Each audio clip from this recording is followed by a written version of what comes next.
Hey everybody, doing a follow-up video here with a long-term review of my Kawasaki 2017 Z900. Sorry for the speech impediment. I've got my helmet on because I don't feel comfortable talking out here in public without it. I made up a quick list here with some pros and cons. You can pause and check it out. Alright, let's get started. As you can see, there's about the same number of pros and cons on this bike. So, alright, first off, looks. I think this bike looks really good. One of the biggest reasons why I got it. I love the tail, and especially how it looks without the license plate hanging down here. Let's see, I mounted the plate up here, down there by the shock, and I've got a TSC Industries cover there to cover up the mounting holes. Next up is the sound. Got a full system on here, cat delete, and a Aero GP2 exhaust. Sounds really good. I'll give you a test at the end here.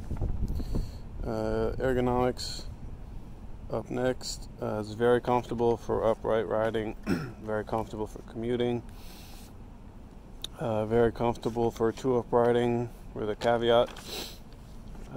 It's just an all-around really comfortable bike. I'll touch on that subject a little later. Next up is the power and torque. Obviously 900 cc's, inline 4, crazy amount of torque, wheelies first, second, third. Power's always there, 5th gear, 6th gear, very easy to overtake on the freeway without shifting down. I love that about the bike. Next up, smoothness. The inline 4 is very smooth. Hardly any vibration, except for I installed some new foot pegs here without the rubber cushion that the factory ones had, so there is a bit of vibration around 80 miles an hour on the freeway and up at higher RPMs, but that's not a big deal. What's next? Quality. I was surprised by this coming from a Triumph, but the quality on these Kawasaki is very good. Build quality is very good. Materials are very good. I can't complain. Nothing's broken. Nothing's falling apart. Screws haven't rattled loose. It's just been very good to me. Next up is ease of use and maintenance. Honestly, this bike is super easy to take apart. I mean, the headlight assembly comes off all in one piece with a few screws. No fairings to remove. You can do an oil change just right here with it as it is. Nothing to take off. Very easy to maintain. You can see problems when they rise, oil leaks, and that kind of thing, because everything's visible. So that's a pro there. Price of aftermarket and replacement parts. Yeah, I was very surprised. I've had to replace a couple fairings on here, and they're very reasonably priced compared to European bikes like Triumph or Ducati or BMW, obviously. So that's a very good pro there. Selection of aftermarket parts. There's a huge selection here. Z900 is a very well selling motorcycle, so there's a big support in the aftermarket for it, and that's very good if you like customizing your things. Price of the motorcycle, very well priced. I mean, I got this thing around $7,900 out the door. That's very good, and it was practically brand new, so very good there. Practicality, like I said, it's very easy to two up. I'll talk about the seats later, but yeah, it's great for two up. Very comfortable as long as you're conscious, aware of the throttle, and not to knock your friend around or leave him stranded on the road because you peeled away too fast. Can't hit the canyons like a sport bike. That's very true. Coming from a Daytona 675, this thing hits the twisties just as well. and I can't complain. You can scrub the tires, you can do whatever you want. You just got to be careful about your toes. That's one of the cons I have, so we'll get there. Kawasaki Auto Neutral, that's a pro there and a con, but when you're at a stop, if you shift up from first, it'll automatically go into neutral.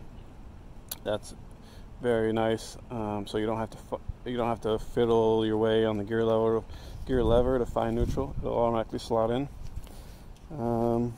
Clutch pull is very light. That's really nice in stop and go traffic, and especially with a shorty lever. Usually they make the clutch pulls heavier because it's less leverage on the hand, so the clutch pull on this thing is super light. I like that. Brakes are very good, very strong. The only thing I did was just upgrade to steel braided lines instead of the rubber ones. Rear brake is phenomenal, a lot of feel, not spongy, mushy, or anything like that. So I love the brakes on this thing. The wheels look very nice. The black wheels, I love black wheels, and they're modern and not bulbous kind of, so that's very cool. The rear hugger, I like the rear hugger. I don't know, a lot of rear huggers I've seen are very tight around the wheel, and if you want to size up on the rear tire, you run with some clearance issues, so I like the rear hugger. And the suspension is very good. At first I didn't like it, but I've grown to understand it, and I know how to work with it, so I like it. It's plush when you're going slow, but firms up as you speed up. Now let's get to the cons. The rider's seat is garbage. The original rider's seat, absolute garbage. The worst I've ever sat on. The same goes to the rear seat. So that's why I upgraded to the Ergo seat from Kawasaki, and I have a Corbin seat for the rear. It's just at the auto shop right now due to some insurance repairs. Handlebar height and ergos. The original stock handlebars are garbage. Way too high, and they had this weird bend, upswept bend that kind of like twist your hands like this, which is incredibly uncomfortable. I swapped those out in the first week I had this bike. I went with the what are they? Renthal Ultra Lows. That's a big no-no. Don't do that. They are low and they do work, but you'll have clearance issues. You won't be able to fit your hand on the bars when they're full lock. You're gonna have to kind of monkey with the bars, and it becomes very annoying very quick. So these are the Renthal Lows, and they are perfect, absolutely perfect. Foot peg material and position. Like I said, I already swapped out the foot pegs, but the original foot pegs had these rubber cushion.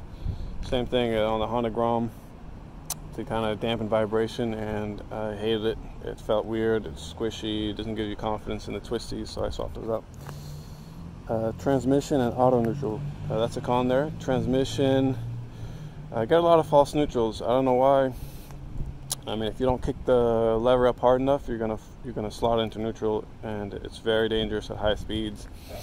And same thing as if you downshift, if you don't hit the lever hard enough, you're gonna slot into neutral. That's a con there. And auto neutral, if you are coming to a stop sign slowly, you're about 5 miles an hour, and you try and go from second to first because you don't want to stop all the way, you want to keep going, kind of California stop it, it'll slot into neutral automatically, and it's very annoying. You have to come to a complete stop, kick the lever down repeatedly until it gets into first, and then you're off again.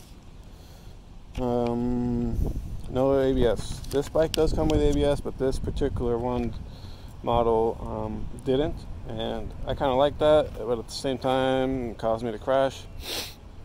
So I'd say just go with ABS, put the macho aside, and just be safe.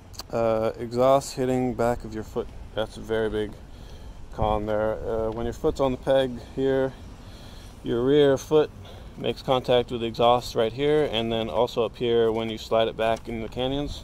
That's very annoying. I thought the aftermarket support would fix that, but still the same issue. Swing arm looks like shit. very true. I hate the swing arms, probably the worst part of this bike. It just looks like a block. There's no design thought about it, and I don't like it. Tires are shit. I had this bike for about a week and I crashed it because of the tires.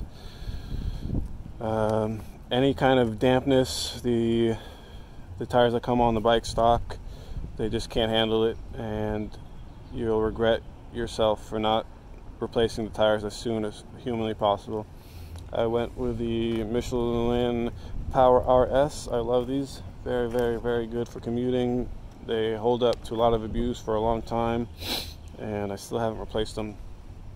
Got about 6,000 miles on the bike now. So, fuel low warning light. That's one annoying thing about the bike.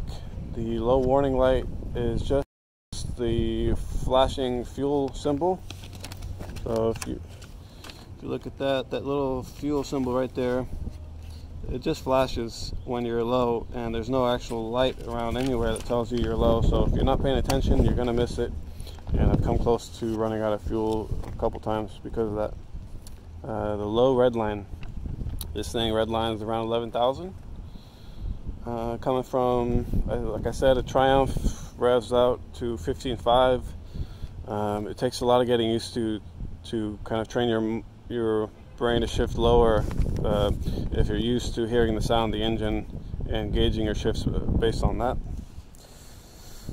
Close gear ratios, that's a pro and a con, but you're going to be doing a lot of shifting on this bike.